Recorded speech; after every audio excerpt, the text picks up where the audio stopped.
nyorora kandi nyemerera gato erega burya inka nubwo ushobora kuyiha ibitoki ikabihekenya ariko ntabwo biyikuraho ko iri mu bwoko bw'indyabyatsi. Ni nako rero n'imbwa nayo ishobora kugira icya igahekenya ubwatsi ngo hari igihe hekenya ubwatsi mu gihe ngo yarwaye inzoka ariko ntibikuraho ko ari indyanyama. Twamaze igihe turimo kubavugira amakuru y'intambara agezweho ibintu nk'ibyo ngibyo ariko ntabwo bikuraho ko dukunda umuziki. Turi abanyamuziki reka tugaruke rero kubijyanye n'umuziki. Reka tugaruke ntugende utumvise n'aka kantu. Umva ibyo umuhanzi King James akoreye uyu mukobwa, mbese wari ubizi? Kurikira wumve.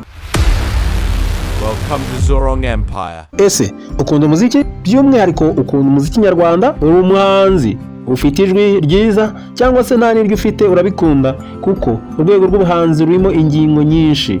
Uri umucuranzi, uri umupianiste, uri umuntu ukunze umuziki cyane, ndagusuje.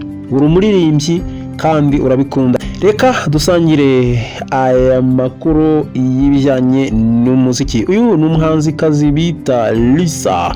Uyu muhanzikazi Lisa yahishuye amasomo yigiye kuri King James wamwifashije mu ndirimbo nshya, mu gihe umuhanzi King James akomeje kwizihiza imyaka 20 ishize atangiye urugendo rw'umuziki. Yashyize hanze amashusho y'indirimbo nshya yise Nduwawe, indirimbo igaruka ku rukundo rwimbitse rugaragaza ukwiyegurira ukunda. Iyi ndirimbo igaragaramo Lisa, umwe mu bahanzikazi bakizamuka mu muziki nyarwanda, wifashishijwe mu mashusho yayo mu rwego rwo kurushaho kugaragaza ubutumwa bw'urukundo buri mu ndirimbo Nduwawe I am yours. Ni indirimbo yuje amarangamutima ivuga ku rukundo rutarimo uburyarya, aho umuntu agaragaza ko yiteguye kwitangira uwo akunda no kumubera indahemuka ubuziraherezo.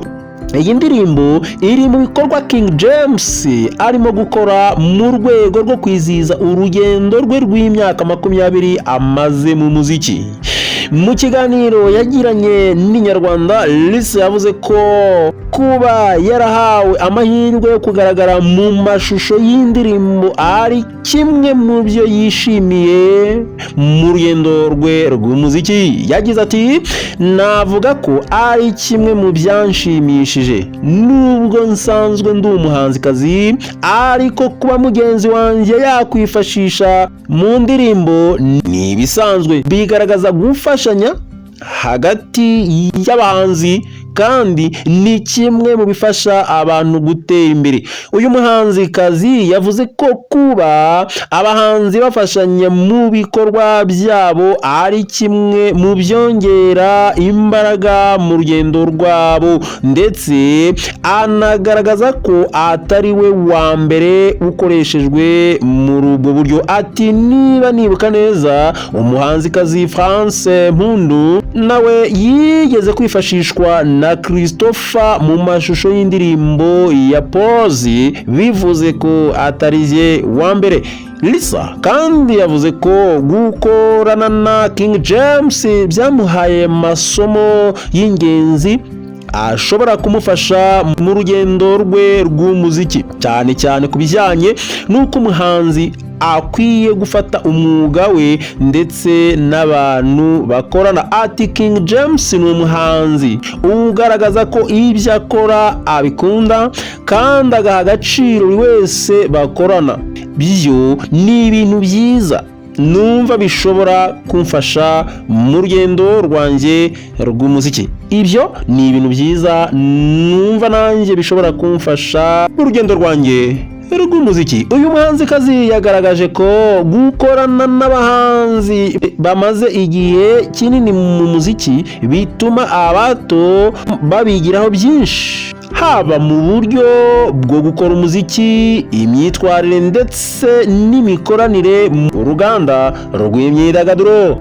Indirimbo Nduwawe ni umwe mu mishinga mishya King James ari gushyira hanze mu rwego rwo kwizihiza imyaka 20 amaze mu muziki, urugendo rwamuhesheje kuba umwe mu bahanzi bafite izina rikomeye mu Rwanda no mu karere. Mu myaka amaze mu muziki, King James yamenyekanye mu ndirimbo zakunzwe cyane zirimo iz'urukundo n'izindi zagaragaje ubuhanga bwe mu kuririmba, ibintu byatumye agira igisekuru cy'abahanzi bamufata nk'icyitegererezo. Ku ruhande rwa Lisa uherutse gusohora indirimbo, gukorana n'umuhanzi ufite ubunararibonye nka King James n'indi ntambwe mu rugendo rwe rw'umuziki, ndetse agaragaza ko yifuza gukomeza kwiyubaka no gukorana n'abandi bahanzi batandukanye mu rwego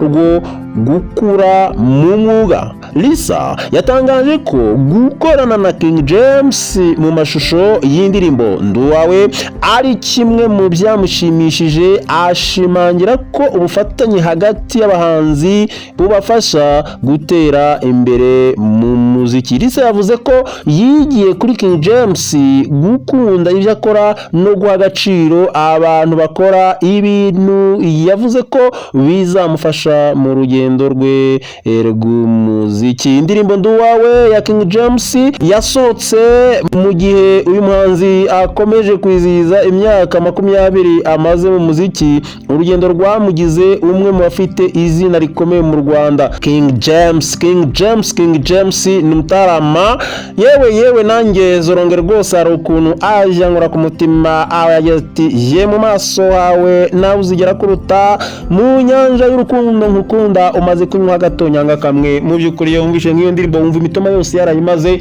ukumva nawe utari umuhanzi ntacyo ufite icyo wabwira umukunzi ahubwo uretse kumuririmbira ako karirimbo. Abahanzi bubahwe, abantu bafite impano zigiye zitandukanye bubahwe, abakora imivugo mwubahwe cyane kandi mwisha agaciro, ariko mushye mugerageza mushyire mu bikorwa ibyo muvuga, ntibikabe imvugo gusa. Niba uririmba urukundo ukaruvuga n'uburyohe bwarwo, nushyira no mu mago cyangwa se nunarushyamo, ukore practice than theory. Ndabakunda cyane, mukomeze mugubwe neza, turahari ku bwanyu, namwe mudukunde. Ciao. Ihumeka sinzahungabanywa n'ibigwigwiswa, havugwa yuko ejo hanje atari heza, hashingiwe ku biri kumbaho. Zoronge Empire.